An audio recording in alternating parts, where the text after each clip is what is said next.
इतकं सुंदर ताट तुम्हाला दिसतंय कारण आज खूप स्पेशल दिवस आहे। तर आज आहे संकष्ट चतुर्थी। तुम्हा सगळ्यांना संकष्ट चतुर्थीच्या खूप खूप शुभेच्छा। मला उपवास असतो पण प्रीतमला पूर्ण जेवण मी बनवून दिलं होतं आणि माझ्यासाठी मी केलं होतं भगर। आता इथे घरची कामं करायला घेतली होती। भगर माझा शिजत होता तेव्हापर्यंत कपड्यांची घडी घालून घेतली। त्यानंतर छान असं छोटंसं प्लेट करून देवाला नैवेद्य केलं। मी सुद्धा आणि प्रीतमने सुद्धा छान असं खाऊन घेतलं। प्रीतमला भगर खूप आवडतं म्हणून उपवास असो किंवा नसो त्याला तर भगर कंपल्सरी खायचंच असते। चला असो, आज संडे सुद्धा आहे आणि मी निघाली होती मार्केटमध्ये जाण्यासाठी।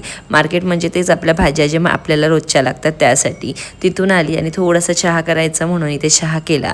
अवयव बघा किती छान मांडी घालून बसतं कारण त्याला सुद्धा चहा बिस्किट खायचं होतं।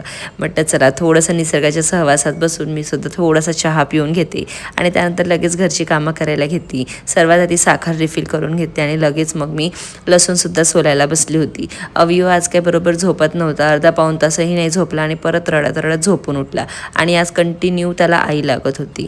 म्हटलं आज काहीतरी स्पेशल बनवावं देवबाप्पासाठी म्हणून उकडीचे मोदक करण्याचा प्लॅन केला। प्लॅन पूर्णपणे मनभावी केला होता पण माहिती नाही का पण मला मोदक जमलेच नाही। त्यासाठी मी सर्वात आधी ओलं खोबरं घेतलं होतं, त्याला छान किसून घेतलं, सोबतच गूळसुद्धा छान इथे बारीक करून घेत होती।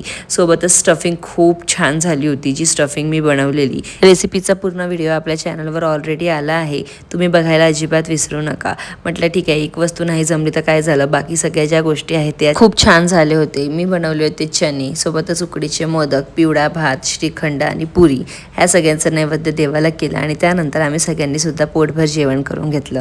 चला भेटूया नेक्स्ट मिनी ब्लॉगमध्ये, तेव्हापर्यंत बाय।